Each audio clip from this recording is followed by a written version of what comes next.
Hello, everyone. Welcome to Small Biz Tips. A few weeks ago, a gentleman emailed me, let me know that he's been listening to our podcast, and thank you again for that. And we started talking. We got on the phone. I was blown away by everything he was able to accomplish. So I had to bring him on. Chris, what's up, man? Hey, I'm good. How are you? I am amazing, man. I'm excited about our conversation today because you have so much that you can share with our audience. So I can't wait to get the ball rolling, right? But who is Chris? Mm, that's a very good question. Chris is a guy that was born and raised in Nigeria, then came to the States to go to college and was blown away Hmm. by everything he encountered once he came, from a third world country Yeah. to this amazing country and yeah, just blown away with everything around him. And that got him, thinking and diving into things, Mm. mostly in the tech and computer industry. And yeah, took me on a journey that I could never have imagined. And Wow. yeah, and I'm definitely blessed to have accomplished quite a few things since I've been here. So I'm excited about that because I too came from a different country. I'm from Haiti, right? Been here for 26 years. So I was blown away by what was possible here in the States. So I'm curious, tell us more about that origin story, right? When you first came to America, you went to school. Give us a little background on that. Yeah, I went to first came here, went to San Jose State University, Mm-hmm. and uh, got in front of a computer, which was something interesting. And then I got online, which was even more interesting. And that whole online experience, because you come from a country where at that time, Mm-hmm. I had never ever been on the internet in my life. Wow. And yeah, and then you come here and you go to the computer room, because back then not everybody had a computer at home. Yeah, yeah, they had a There was computer. I remember those days. yeah, yeah, a computer room in the university. You go there and you just get online, and I was just blown Mm, away by the internet, and started thinking about how does it function, how does it yeah. operate, what are the mechanisms behind it that gets it going. So I started teaching myself how to code and Wow. develop. So started with the basics, which I don't think people learn this day, which is DOS, and then went into Fortran and Pascal, Turbo Pascal, Java and C++ and all that stuff. So taught myself over 20 languages in a matter of about Wow. a year and a half. Yeah. And word got out that there's this Nigerian African guy who's who's coding like a crazy mad scientist. And yeah, word got out, and I was blessed enough to be able to get into a company Hmm. by the name of Quantum. And at Quantum, they had me work on technical due diligence for mergers and acquisitions. Gotcha. I started with strategic process management, which was the SPM group, and then moved into some more amazing departments, which is mergers and acquisitions. But looking at the technical part to Yeah. try and deconstruct, the software before an acquisition was made. And this was all at the tender age of 19 at this time, 18, Wait. 19. Hold on. 19-year-old. You still Yeah. in college or did you leave Still in school? college. No, no, Wow. still in Working for college. M&A firm, Well, doing it wasn't an M&A firm. It was a hard drive company called Quantum, but in the M&A department. ah, Yeah, gotcha. So doing some M&A work, taught yourself how to code. That's pretty yeah, impressive, man. yeah. Very blessed. What Very happened blessed. next? Yeah. Yeah, the word got out again. This crazy guy doing all this stuff. And then I was poached by a guy who wanted to end the whole CD ripping, movement, because Oh people were wow. ripping CDs and putting Yeah. it on Napster and LimeWire. And the idea was, let's create a label that has some encryption algorithm that prevents people from ripping. Um, Wow. So you were music. one of the guys stopping people back then from stealing. Nobody should get mad at me. Don't get mad at me. Don't get mad at me. Please don't get mad. Oh man, that's amazing. Yeah, and then yeah, so started that, exited that, then within about 9 months did Hmm. that, did well with that, and then Wait, started so by that time, how old are you, right? From building that company within that just turned opportunity. 20, just turned 20. So you had your first exit at like 20 years old. Yeah, Wow. just turned 20. Yeah. And then purchased built my own brand and business Hmm. because yeah, people knew about me and the work I'd done. So it was Yeah. easy to, and that was in the heart of the Silicon Valley, San Jose. So it was, yeah, the word was out. So started my own software development company where Wow. the premise was bring your ideas and we'll develop it. Yeah. So worked for the, large Fortune 500 and Fortune 100 companies from Adobe to Sony, Wow. Maxtor, Intuit, McAfee, brands that we know and they're still around and still kicking today. Yeah. Yeah, and developed a company, built it, just me starting, ended up going to 300 employees, ended up going to over 1,000 employees with, I acquired different software companies globally to build up the company and really ramp up because business Hold was on a going well. second. Yeah, You're still in your 20s right there. I am. I Okay, am. so in your 20s, you exited a company, start another one, grew it to 300 employees, start Yep, acquiring other correct. companies in the software space around the world. Did you Right. did you stay in school or what I did. happened? I did. Yeah. Like, when did he graduate? Did I he know, even did you graduate? graduate? Yeah, I Wow. graduated. Yeah, That's I graduated amazing. while building my company. I did graduate. So Um, I have a lot of questions for you, right? yeah, yeah. From that first exit, what was the mindset once you exited that business in your 20s? Right now, I'm assuming you had a little bit of money. Mm. What was that mindset for you? Be like, oh my God, I just came to the United States. I've learned a skill set. I was able to leverage that skill set to build something. What was that mindset once you made that first exit to starting that second company? So there were two mindsets going. One Yeah. was the immature mindset, which is Tell us about that. now we can buy stuff. Because I came here with $250. I'm not sure Wow. what your start was. But mine was $250 and that was it. I had to figure it out from there. Yeah, It was 250 and you know, God bless you and take care of yourself and that's it. we'll see you on the other side, you know. So when you know you come into money a little bit, you start thinking, oh my goodness, now I can afford these things because Yeah, back then even going to a fast food joint could cost a little bit of money and you yeah, didn't even you thought about it like 3 4 times before you even went.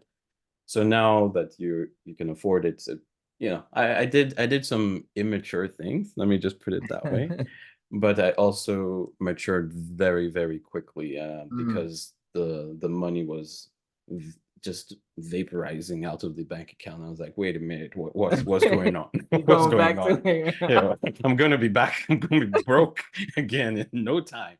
So yeah, I put a stop to that. While there was still quite a bit in the account, I yeah, put a stop to that. And then I said to myself, I have to learn how to really be a good steward of all these funds and build something and build mm. a legacy and build more. And I believe I can multiply this and turn it into something huge, which I did. Yeah, So there was that mindset that, look, you've come from not having that much yeah, to having quite a bit. Let's not go back to those days and let's try and figure out how you can set yourself up forever, and be a good steward with the funds. So that's why I started investing in the company and in yeah. growing the company as opposed to investing in Other stuff. other stuff. Now, Yes. let's talk about that, right? Growing the business. going from you being the only team member to having 300 people on the team, Mm. how was that, right? You still a 20-year-old, 20-plus-year-old kid, right? You're in your 20s. How was that process? And when you were dealing with people that were older than you, that now they had to take order from you. Tell us more about that. Yeah. So that was tough because our tradition is, as you know, elders are always right. You grow up in that environment where, and for those who don't know, elders are our seniors or people older Yeah, than us. We call them elders.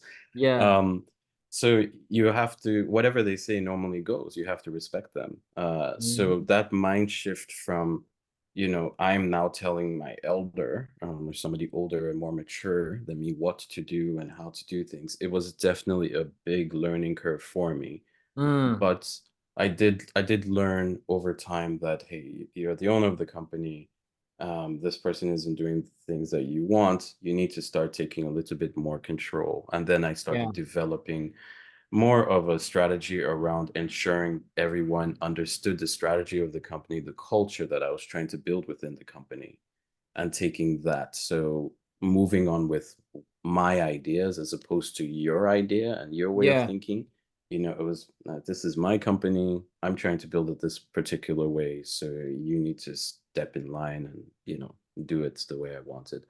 So that was an interesting learning curve for me, but made it through.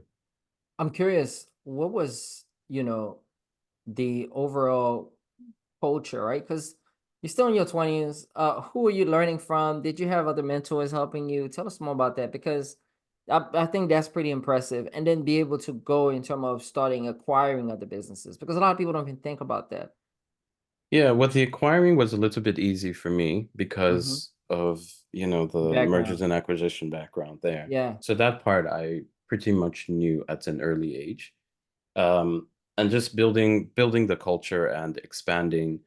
It was something, again, it was new to me, but I knew I couldn't do everything on my own. Hmm. I was in the beginning, I was trying to do as much as I could, but I knew I wanted to scale the company to be something bigger. So Yeah. I had to hire people who were really good at what they did. So I Mm. looked I looked for to hire people that could potentially even be my mentor Mm. and brought them in Okay. brought them into the fold so I could learn from them. And I Yeah. was just basically pointing more in culture and strategy, but leaning on them for more wisdom because they had way more experience, sometimes Yeah. even 20 years more experience than me. So that's how I was basically hiring people I could learn from I and love it. feed from, because I didn't have the network that Yeah. I needed to, and LinkedIn was not a huge thing. So I Back didn't then, have yeah. back then, so I didn't have the network that I needed. So I hired my network, Oh which wow. um, That's I hire my network. Wow, I love that. I love that. So let's fast forward a little bit because you've gone to doing several acquisition over the years and exited several times. What has been some of your biggest mistakes as you going from one business to another, and what has been some of your biggest lessons? yeah, so I'll put lessons and mistakes almost in the same bucket, because I learn from my mistakes. Mm, So I think growing too fast and too okay, rapidly tell is us about is one that. thing. Well, all of you get all if everyone has these ideas, and as an entrepreneur, as a serial entrepreneur, we love ideas. We hear an Hmm. idea like, wow, that sounds good. And if you have the funds and the wherewithal to do it, you tend to just want to do it and at least give it a Mm. shot because we're not afraid to give things a shot. That does Yeah, not scare us yeah. at all. Nope. Yeah. So, but then you hear all these great ideas and you want to give each and every one a shot because Hmm. you're surrounding yourself with good people with great ideas. Um, and you're like, yeah, it's still going to get me to the same goal, but we're pivoting here, we're pivoting there, pivoting here, pivoting there. It gets distracting, Yeah. for you as a CEO and for your employees too, because it's like one day you hear we're going this way. This Another way. day you hear we're going another way. Yes, we have the same goal and we're going to the same destination, but how come we're going down 17 different Yeah. freeways, Yeah. at the same time, to get to that one destination? So I think for me, that was the biggest one, to stop listening to all the good ideas and trying to Mm, implement all the good ideas and just sticking to a few and okay. and reducing that. So that was the hardest one, because you also start thinking to yourself, should I be trying that? And then you're like, well, I can't. I have to just focus, Stick focus, with it. focus, Yeah. and stick with, the lanes I'm on and not start building a new freeway.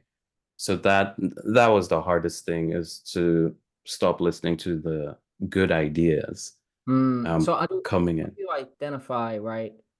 Okay, I'm getting all these amazing ideas from all these people that I've hired.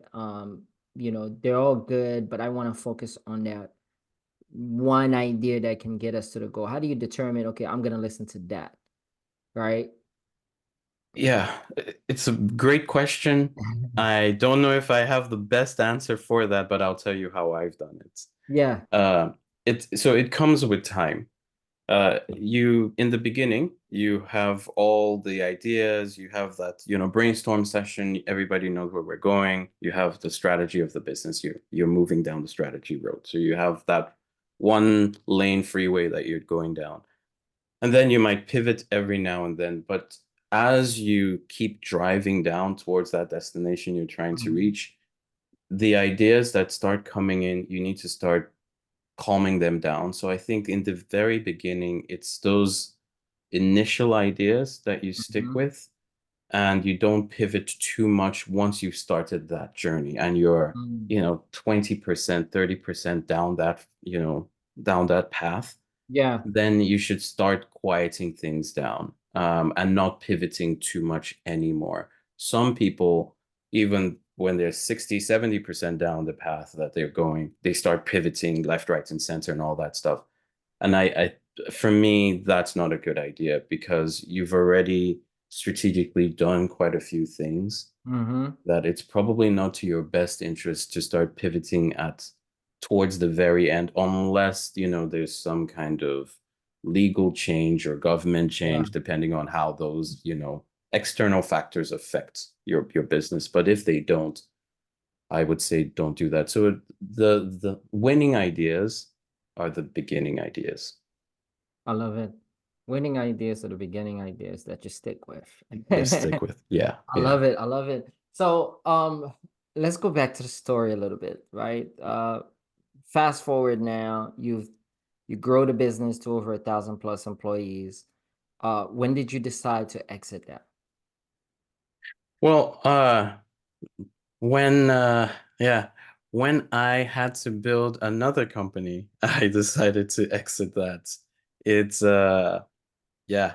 So I was fortunate enough to come up with a really great idea of a company. Mm-hmm. It was called Mall for Africa, and that business allowed people in Africa to purchase products from US and European retailers, because Mm-hmm. back then, and still today, many US and European retailers don't ship to Africa. They don't accept African credit cards. They don't accept African addresses. Mm. They don't speak the language, so there's no customer service that can speak, Yoruba or Igbo or Yeah. Swahili, and the list goes on and on. So I started a company that developed a platform that allowed people in Africa to buy products from US and Europe. Uh, and that's what caused it. The platform grew. I mean, Mm. huge. We ended up in over 80 countries globally. Wow. And yeah, it grew big. So I had to jump ship and Gotcha. focus on that, and then exited that company too. So yeah, it was interesting. I'm seeing a pattern. You grew companies quickly and you exit them. Like, what's been your time frame from starting, building to growing and exit? Well, the fastest was the music one. That was less than a year. The e-commerce one was about 10 years. So Oh it's wow. it, yeah. One But to 10 years. say that again. 1 to 10 years. 1 to 10 years. Yes, yes, 1 to 10 years. That would be it. But What's it's been been good, right?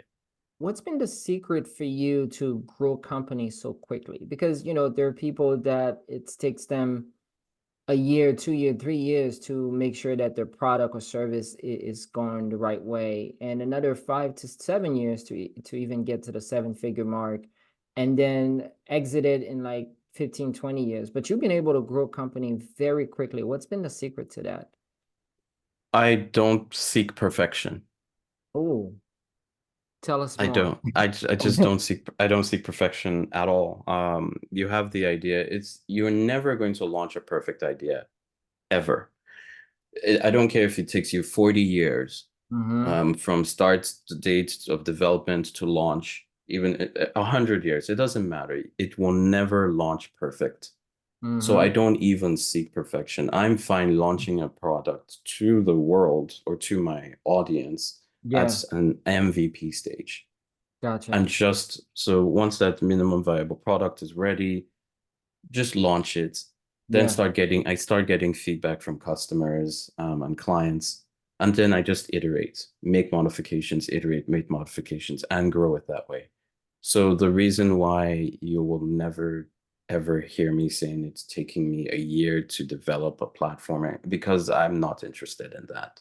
gotcha. I I will launch it once it has a few bells and whistles that I believe the customer would love and Yeah, need and provide some kind of convenience to the customer because beyond price point, convenience is super important for any yes, kind of business to grow. So as long as there's some convenience elements in there, we're launching. got it. And then we're just going to, again, keep on listening to the customer and keep growing. So that's why I'm able to launch products quickly. In fact, my new company, Founded Center that I have right now, I launched it in 3 months. From idea phase to launch was three Wow. months. Tell us Yep. about that newest company that you have right now. Yeah, so it's called Founder Centered, and Founder Centered is based on the premise that many founders, and I love founders, have great ideas, Mm-hmm. but they do not have access to the right network. Mm. And that can kill a business any day, anytime. I don't care Yeah. how much money you have, if you don't even have the right network, you Yeah. can kill your business. But if you have the right network, my goodness, imagine what your business can do. So Mm. the platform is there to connect founders with people, we call them connectors, who Yeah. are willing, able, and ready to help those founders build a network. So Wow. unlike LinkedIn, it's where everybody is there, Yeah. which is a fantastic platform, but not everybody's there to help you. They're No. just they're there because it's a good business. It's a good place to put your business thoughts and Yeah. profile out there. My platform, everybody that's there is ready to help a founder. They're Wow. ready today to help a founder.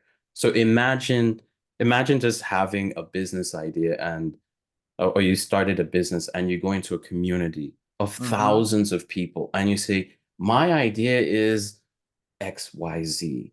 Is there Mm. anybody here that can help me? And then everybody, just 100 people out of a few thousand put up their hands saying, yes, we know people here. We know people in this industry. We know people here. We're ready to help you. The power of that Yeah. in your business. You might not even need funding and keep Yeah. 100% equity of your business, which is fantastic, to be honest with you. So that's what Founder Centered is about. How did you come up with that idea? I, I've had issues. I've had issues. That sounded weird. I've I've had issues with networking Gotcha. because my businesses have gone from, one industry to another industry to another Yeah. industry. And each time I'm in a different industry, You got to build a new network. I have to build a new network. Yeah. And and not everybody has the previous network I had to help me Yeah. build this new network. So I wanted to do something that I knew was a problem because people call me and say, Yeah. "Hey, can you Can connect you me do with this this? person? Do that? Can you Yeah. connect me with Yeah. that?" But let's create an environment where you can do that on your own because most people want to help people, you Mm-hmm. know? Let me create an environment where founders can find other people who are willing to help them mentor, be on their board, or just open a door. Yeah, So that's why I built it to help founders globally I connect love it. with people. Yeah. All right, so to wrap things up, right? Because I'm seeing time is going. Um, what is that one small biz tips from all your years of experience, from all your exit and all the businesses you built? What is that one small tip you can share with any entrepreneurs listening to this right now that you think can benefit them in a business? Sure. Um, I I call it pink, Pink. Uh-huh. First, start a business not based on an idea, based on passion. You need to be Yeah. passionate about your business. That's P. Two, I is the business needs to be innovative. Don't just bring a product to the market that, Yeah. 10,000 other people have. Make sure it's innovative. Three is N, you have to have a good network. Build a network around you, which is, and Yeah. you can use Founder Center to help you. So build a good network around you. And then K is for knowledge. Make sure you keep on feeding yourself with knowledge over and over and Mhm. over again and never stay stagnant. I You love it. have to keep on growing. That's my Pink, I love that's it. pink. This is Yeah. amazing. How do Yeah. people get in touch with you, Chris, if they want to jump onto Founders Center or they want to stay in touch with you? What does that look like? Yeah, it's foundercenter.com. Mhm. And then you can also go to Chris Folayan, so Chris and then FOLAYAN.com. You can connect with me that way, or LinkedIn is I also love it. fine. Yeah. Thank you for jumping on, Chris. Guys, Thank you. Chris is that guy. Thank you for jumping on. Appreciate you. Thank you.